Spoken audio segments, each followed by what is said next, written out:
How in the world does gold and silver actually rise in the midst of a very significant drop in inflation? I'll explain exactly why this could happen very soon as we explore.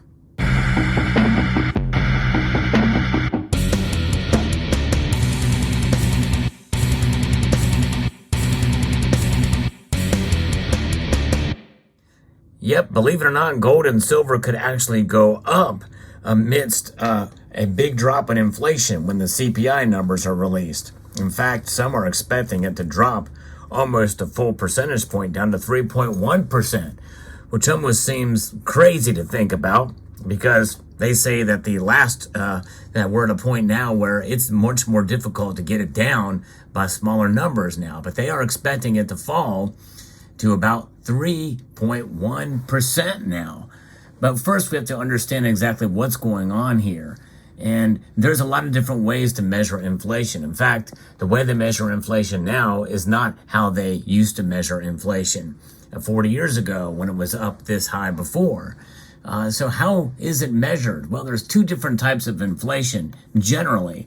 There is core inflation, and a lot of that is measured by a rate, the rate of inflation. And then there's headline inflation, which is essentially measured by the indexes. And one of them is a consumer price index, which is the number that most everybody touts out there. But we have to think about the core inflation rate as well, too. And so when we think about that, many people are expecting it to fall, but only slightly. Right now it is at 5.33%, and they are estimating that it could fall to 5%, which is still more than double of what they would desire. And so that is the world that we live in, and those are the different things you have to think about the actual rate of inflation month over month, year over year. And that number is still high. But regardless, you take all those numbers, they can all be kind of, manipulated to say or speak a certain agenda, especially as we are coming up very close to presidential election season, which means that there is a lot of data that can be touted to push for any given agenda, one way or the other.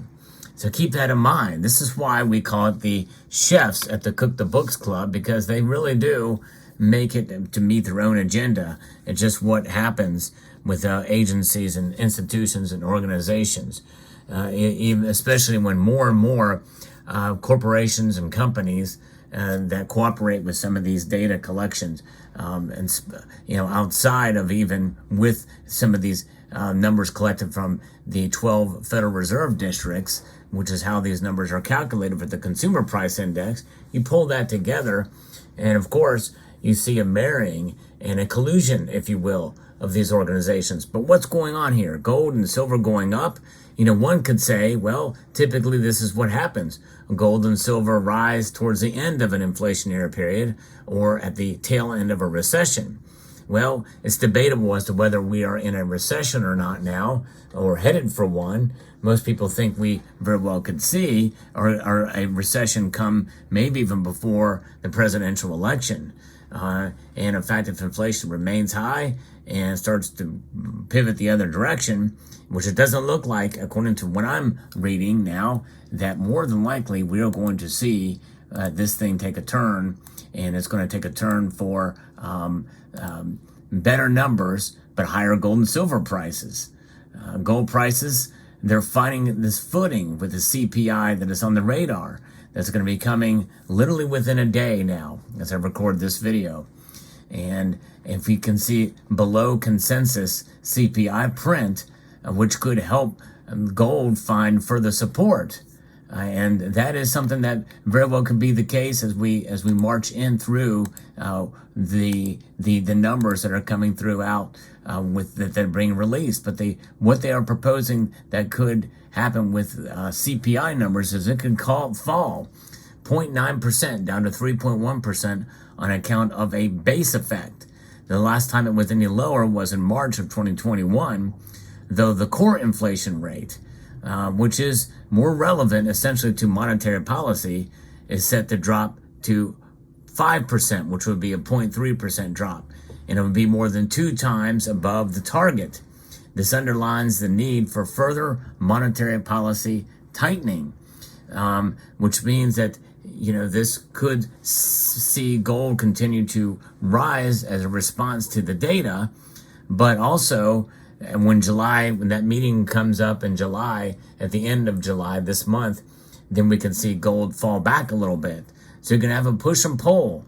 See, gold could rise because it's realizing that the core inflation number, which is the one that's going to drive monetary policy more so than this consumer price index, but the politicians want to see a good consumer price index number. The central bankers want to see a good core inflation rate number, which, by the way, does not include fuel and food, because those are more volatile.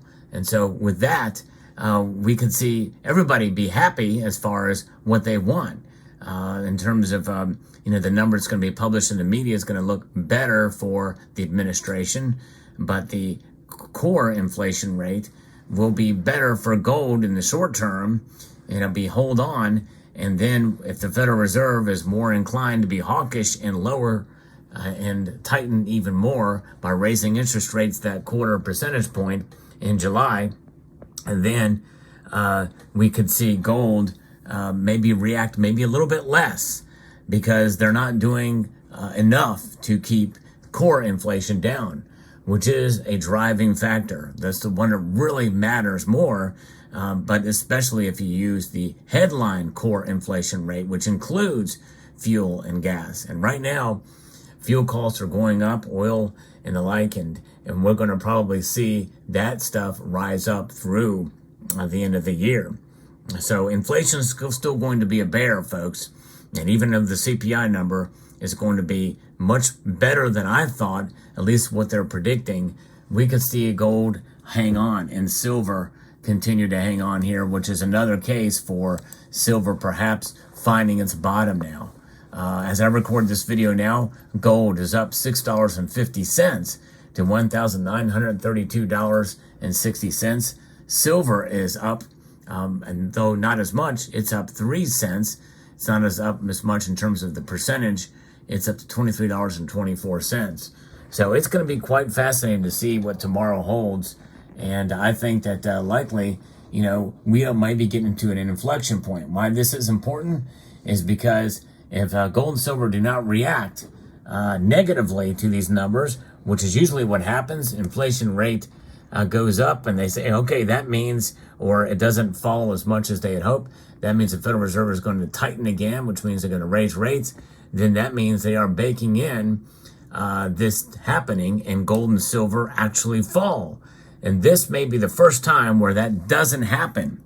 And this is the opinion of economists at Commerce Bank as well, too, that are pretty much saying the same thing here. So the core rate would presumably need to fall below 5% is what they are saying in order for gold price to gain in response to the data. So we'll see. We'll see how it all plays out. I could be wrong. They could be wrong. But, to see that happening and for the gold to actually go up during this time, it's a matter of the psychology of the markets, which is a fascinating thing. And I think it's only a matter of time before they start to see that really the one that matters, the number that matters, that the Federal Reserve's moves are not having the effect, the desired effect that they had hoped for. And then we start to see that separation, a separation that means that the dollar is going to suffer and gold and silver is going to rise. And it matters really not what the Federal Reserve does.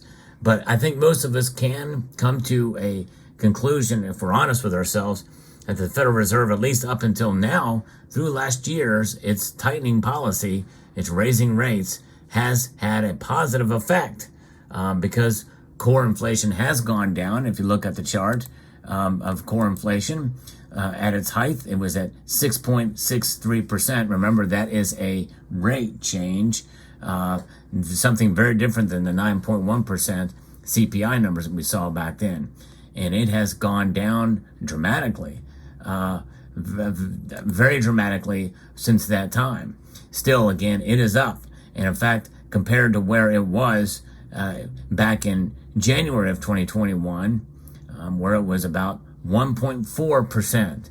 So still has a long ways to go down, but it has fallen from its high of 6.63% in September 2022.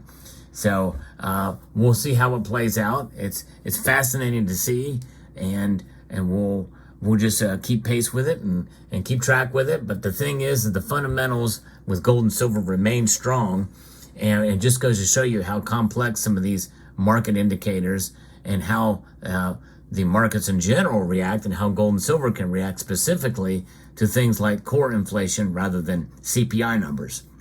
So there you have it.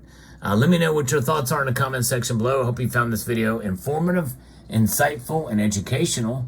I'd like to extend a multitude of gratitude and encourage you to please rate, share, comment, and subscribe.